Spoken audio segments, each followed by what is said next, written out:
वित्त मंत्रालय नई टैक्स व्यवस्था को और ज़्यादा आकर्षक बनाने के लिए टैक्स पेयर के लिए स्टैंडर्ड डिडक्शन लिमिट को बढ़ाने पर भी विचार कर रहा है। आगामी बजट में स्टैंडर्ड डिडक्शन की जो लिमिट है इसको बढ़ाकर 1 लाख रुपए सालाना किए जाने की घोषणा है। माना यह जा रहा है कि मध्यम वर्ग के लिए खर्च योग्य आय को बढ़ाने के लिए सरकार ये कदम उठा सकती है। सर, ये कितनी इसकी संभावना आपको कितनी दिख रही है? हर बजट से पहले ये चर्चा जरूर आती है स्टैंडर्ड डिडक्शन की, क्योंकि सैलरीड के लिए ये कानों में संगीत के तरीके से है। वेतनभोगी लोग हमेशा ये चाहते हैं कि सरकार बजट से पहले स्टैंडर्ड डिडक्शन की रियायत में बढ़ोतरी कर दे।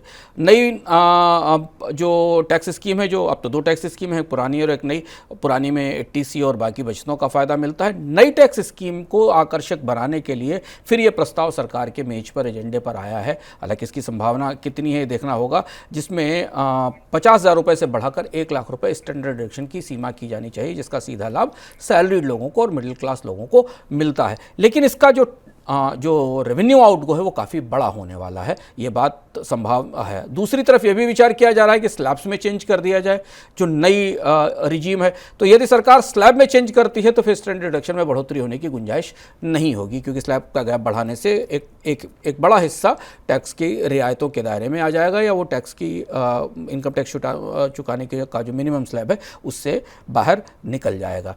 पर यह हमेशा दुविधा है, और अगर सरकार इस बात की संभावना कम ही है कि स्टैंडर्ड डिडक्शन के ढांचे में कोई बड़ा बदलाव होगा, क्योंकि नई टैक्स रिजीम को सरकार स्टेब्लिश करना चाहती है और धीमे धीमे ये चाहती है कि लोग पुरानी टैक्स रिजीम से निकलकर बाहर आएं। हालांकि परंपरा के मुताबिक बजट से पहले पुरानी चर्चाएं भी हैं, जिसमें कि 80C में इनकी लिमिट बढ़ाने की बात है, जो अभी तक नहीं बढ़ी है। इनकम टैक्स के सिलसिले में एक चीज़ महत्वपूर्ण है समझना कि क्या सरकार के लिए इस बजट में वो ऐसा कर सकती है और उसे करना चाहिए। हाउसिंग के लिए ज़रूर प्रोत्साहन बढ़ाए जाने चाहिए, क्योंकि जिस तरीके की कीमतें हाउसिंग में बढ़ी हैं बाज़ार में, बहुत सारे लोग अधिसंख्य लोग अब लो कॉस्ट अफोर्डेबल हाउसिंग उनके लिए उपलब्ध नहीं है। तो हाउसिंग मार्केट को मोटिवेट करने के लिए, प्रमोट करने के लिए सरकार को किसी न किसी तरीके की टैक्स रियायतें मध्य वर्ग के लिए ज़रूर देनी चाहिए। ऐसा बाजार मांग रहा है, परिस्थिति ऐसी दिखाई दे रही है। बचत को बढ़ावा देने के लिए सरकार बैंक बचत खाते पर मिलने वाले ब्याज को टैक्स फ्री की जो सीमा है उसको बढ़ा सकती है। वित्त मंत्री निर्मला सीतारमण 23 जुलाई को बजट भाषण में इसका ऐलान कर सकती हैं। अभी बैंक खातों पर मिलने वाला 10,000 रुपये तक का ब्याज टैक्स फ्री होता है। सरकार इस सीमा को बढ़ाकर 25,000 रुपये तक कर सकती है। सर, कितनी तर्कसंगत लगती है आपको ये मांग? क्या ये वाकई हो सकता है? इस मांग के 2 पहलू हैं। हालांकि सरकार अपने पिछले 10 साल में टैक्स रियायतें देने के मामले में, खासतौर से मध्य वर्ग को टैक्स रियायतें देने के मामले में कतई उदार नहीं रही है। सरकार का जो स्थापित सिद्धांत है, जो टैक्स फिलॉसफी मोदी सरकार के साथ आई, वो ये थी कि बचतों को प्रोत्साहन नहीं दिया जाना चाहिए। नई टैक्स स्कीम में इनकम टैक्स की दर कम रखी जानी चाहिए, बचतों की जिम्मेदारी लोगों की अपने पास होनी चाहिए, सरकार टैक्स की दर कम कर सकती है।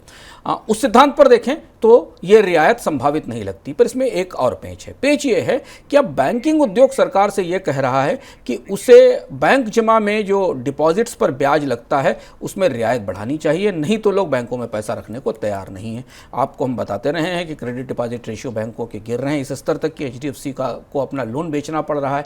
बैंकों के पास फंड्स की कमी है, क्योंकि बाहर बेहतर रिटर्न के विकल्प उपलब्ध हैं बाजार में, जहां 10%, 8%, 9% का रिटर्न मिलता है। बैंकों में पैसा रखने पर आपको FD के बाद 25,000 रुपये, 10,000 रुपये तक के अतिरिक्त जितना भी ब्याज होता है उस पर आपको भारी टैक्स देना पड़ता है। खासतौर पर रिटायर्ड और पेंशन वाले लोग, ऊंची आय वाले लोग जिनके पास 20% और 30% के स्लैब में आते हैं, उनके लिए ये ब्याज खासा भारी पड़ता है। बैंकिंग उद्योग ने सरकार से इस बात की अपील की थी कि उसे बैंक बचतों पर रियायत बढ़ानी चाहिए, और तभी लोगों को इस बात के लिए आकर्षित किया जा सकेगा क्योंकि उनका नेट टू टैक्स रिटर्न अपने FD पर कॉम्पिटिटिव होना चाहिए, बेहतर होना चाहिए, तब लोग पैसा बैंकों में रखेंगे। और इसलिए प्रस्ताव चर्चा में है कि शायद जो बैंक डिपॉजिट पर टैक्स की छूट की सीमा, इंटरेस्ट पर टैक्स छूट की सीमा है, वो 10,000 से बढ़ाकर 25,000 की जा सकती। पर यहाँ एक बड़ा पेंच है। जैसे ही सरकार ने डिपॉजिट्स पर रियायत की दर बढ़ाई, वैसे बाकी डिपॉजिट स्कीमों पर भी सवाल उठना शुरू होगा, क्योंकि और भी डिपॉजिट स्कीमें हैं, स्मॉल सेविंग्स स्कीम है, उनको लेकर भी हैं। तो क्या सरकार बचतों को रियायत देने का नया दौर शुरू करेगी? और अगर शुरू करेगी तो फिर बचतों को लेकर जो टैक्स रियायत ना देने की फिलॉसफी उसका क्या होगा, ये देखना होगा। लेकिन बैंकों का दबाव भारी है सरकार पर, इसलिए ये एक ऐसी रियायत है जिसे शायद सरकार कहीं बीच में फिट कर सकती है, और इसे पुरानी टैक्स स्कीम के लोगों को इसका थोड़ा बहुत लाभ मिल सकता है।